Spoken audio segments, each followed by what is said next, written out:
The House with a Clock in its Walls by John Bellairs. Chapter 2. Louis woke up the next day with confused memories of the previous night running around in his head.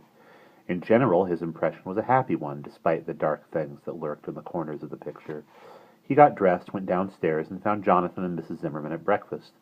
It seemed that Mrs. Zimmerman always came over to cook Jonathan's breakfast because Jonathan was such a terrible cook.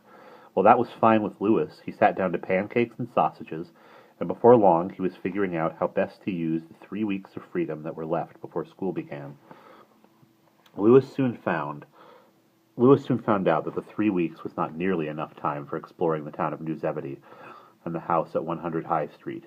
In 3 weeks he barely got started. To begin with, the town was marvelous. It was the sort of place he had always wanted to live in. Louis's old hometown in Wisconsin looked as if it had been built yesterday. All the houses were the same size, and the main street was just a row of bars and gas stations. New Zebedee was different. It was full of tall, elaborately decorated old houses. Even the ordinary white frame houses had things that made them seem different.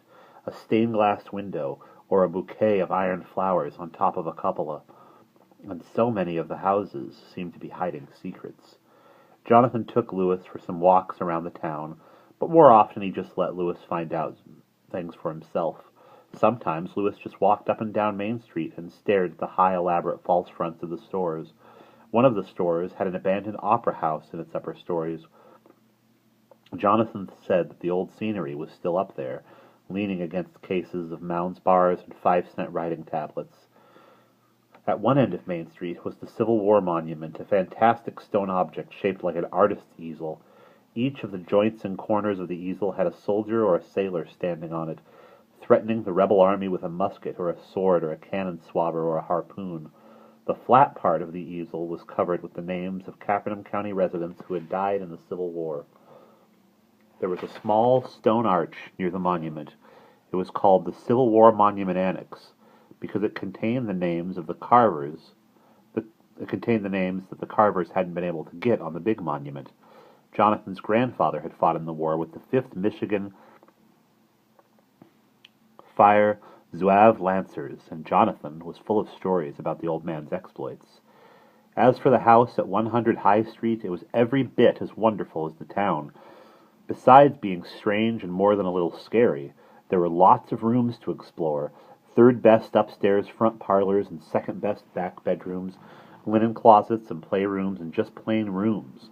Some of these were empty and full of dust, but there were others that were crammed with antique furniture. There were marble-topped tables galore and upholstered chairs on squeaky casters, and doilies pinned to the backs of the chairs, and stuffed partridges under glass bell jars. Each room had its own fireplace made of marble that looked, depending on the room, like blue cheese or fudge ripple ice cream or green hand soap or milk chocolate. One afternoon, Louis was walking down the back staircase in the south wing of the mansion when he came to a stained glass window on the landing. There were quite a few stained glass windows in the house. Louis found them on the back staircases like this one, or in unused bathrooms or at the ends of hallways. Sometimes he even found them set in the ceiling. He had seen this one before, or rather he had seen another window where this one was now. That was why he stopped and stared. He remembered the other window very well. It had been a big oval window that showed a red tomato sun setting in a blue sea the color of old medicine bottles. The oval frame was still there, but in it Louis found a window that showed a man fleeing from a forest. The forest was plum-colored, and the grass under the man's feet was bright green. The sky in the picture was a squirming, oily brownish red. It reminded Louis of furniture polish. What had happened to the other window? Did Jonathan go around changing them during the night? It was pretty strange. Another thing that was strange was the coat rack in the front hall. At first, Louis had thought that it was just an ordinary coat rack. It stood about 6 feet high, and it had a little round mirror on the front. There were pegs for coats and hats, and there was a little wooden compartment in the front for rubbers. It looked very ordinary, but one day, when Louis was hanging up his raincoat, he looked at the mirror and saw a Mayan step pyramid in a steaming green jungle. He knew that the pyramid was Mayan because he had a picture of it among his Viewmaster slides. Only this scene was not fake, three-dimensional, the way the slides were. It looked as if you could reach through the mirror and touch the vines. As Louis watched, a brilliant red bird with a long tail flew from one tree to another. Waves of heat made the pyramid ripple. Louis blinked and stared again. He was looking at the reflection of the rainy gray window behind him.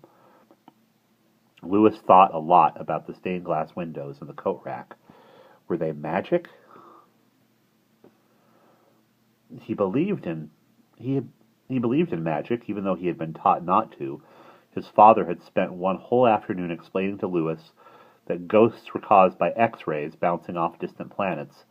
But Louis was a stubborn boy, and besides, hadn't he seen the Aladdin's lamp on the back of Jonathan's playing cards, and the words Capernaum County Magicians Society? He was convinced that magic was at the bottom of this mystery. Louis was also convinced that he would have to solve another mystery before he could tackle the problem of the coat rack and the stained glass windows.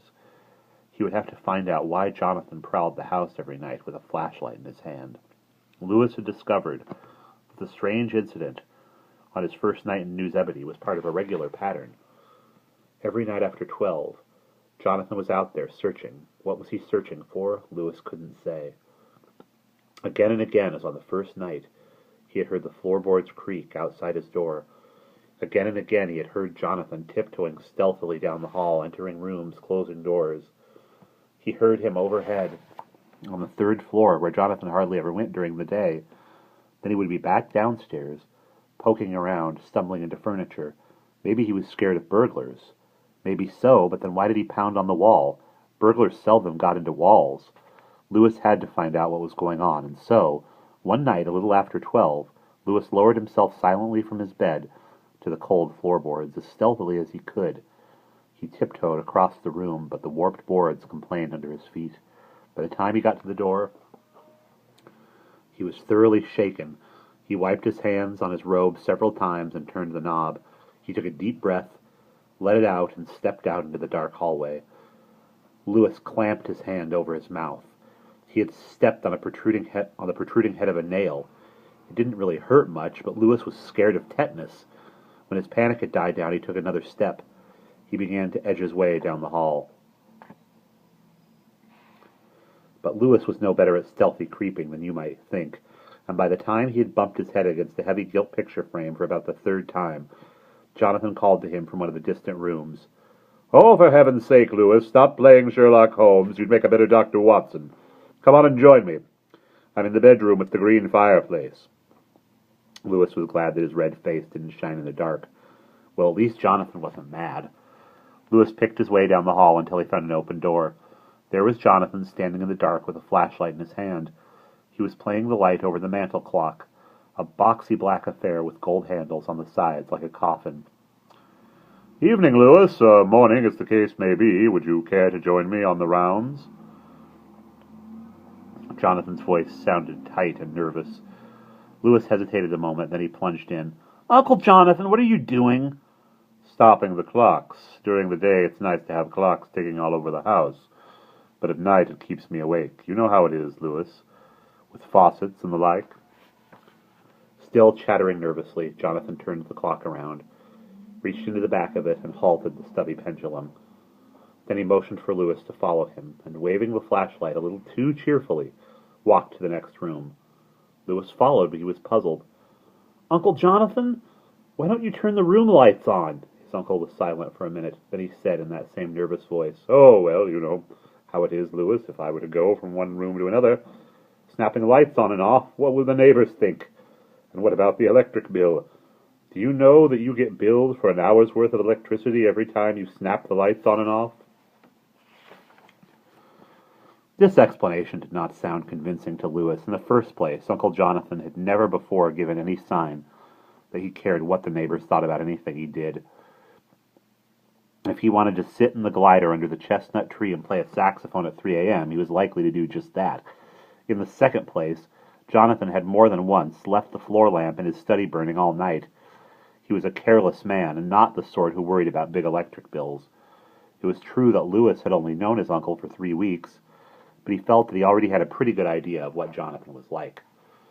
On the other hand, he couldn't very well say, "Uncle Jonathan, you're lying through your teeth." So he silently followed his uncle to the next room, the second-best upstairs bathroom. It had a fireplace, too, a white tile one, and there was a small white plastic clock buzzing on the mantel. Jonathan unplugged it without saying anything, and went on to the next room, where he stopped a cherrywood clock with a pendulum that used 3 columns of mercury as a weight. And then on to the next room. The last clock to be silenced was the grandfather clock in the study. Jonathan's study had a very high ceiling, and all the walls were lined with books. There was a fat, slouchy brown leather easy chair that hissed when you sat down in it. Of course, there was a fireplace, and there was still a fire burning in it. Over in a corner by the sliding doors that opened into a dining room stood the tall, gloomy clock. The brass disc on the pendulum flashed dimly in the light of the dying fire. Jonathan reached inside and grabbed the long black rod. The clock stopped. Now that their strange tour was over, Jonathan lapsed into silence.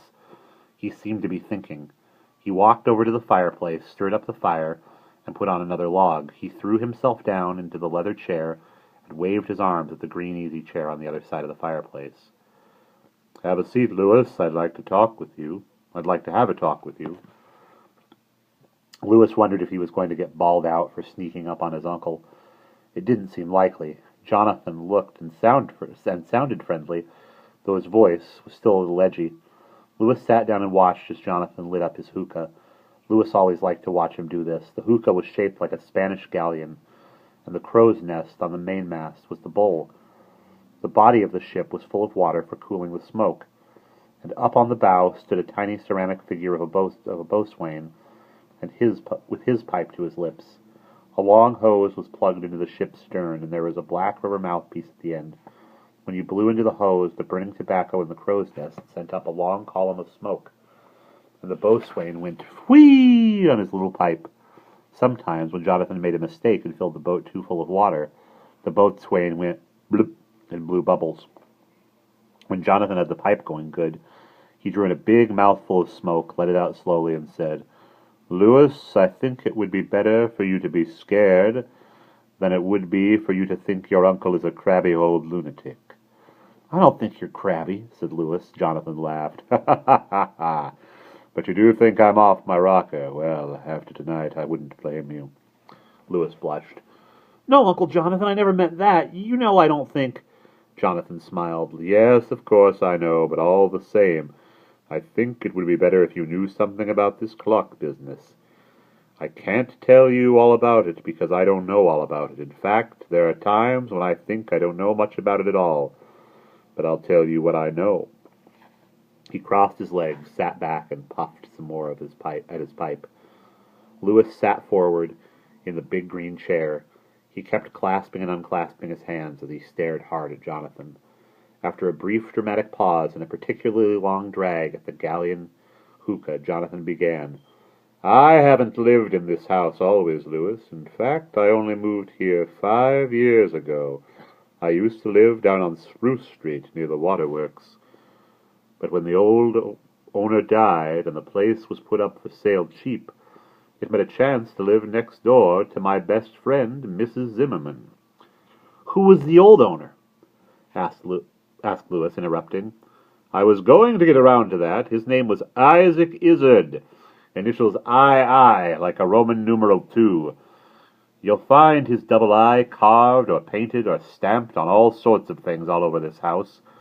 The wainscoting, the floorboards, the insides of cupboards, the fuse box, the mantelpieces, everywhere. You'll even find a Roman numeral 2 worked into the tracery and on the wallpaper in the upstairs front hallway." Jonathan paused for a second and looked thoughtful. "Have to get that paper replaced someday. Oh well, back to what I was saying. Old Isaac Izard, his name is odd, isn't it? Mrs. Zimmerman thinks it comes from Izard, which in some parts of England is the word for Z, which is the word the English use to identify the letter Z. I go along with Mrs. Zimmerman's theory because I can't think of a better one, and besides, she is a Z lady, so she should know. But as I was saying, I will get around to saying something sometime, Louis." He puffed his pipe some more and wiggled around in his chair to get comfortable. "As I was saying, old Isaac was a warlock."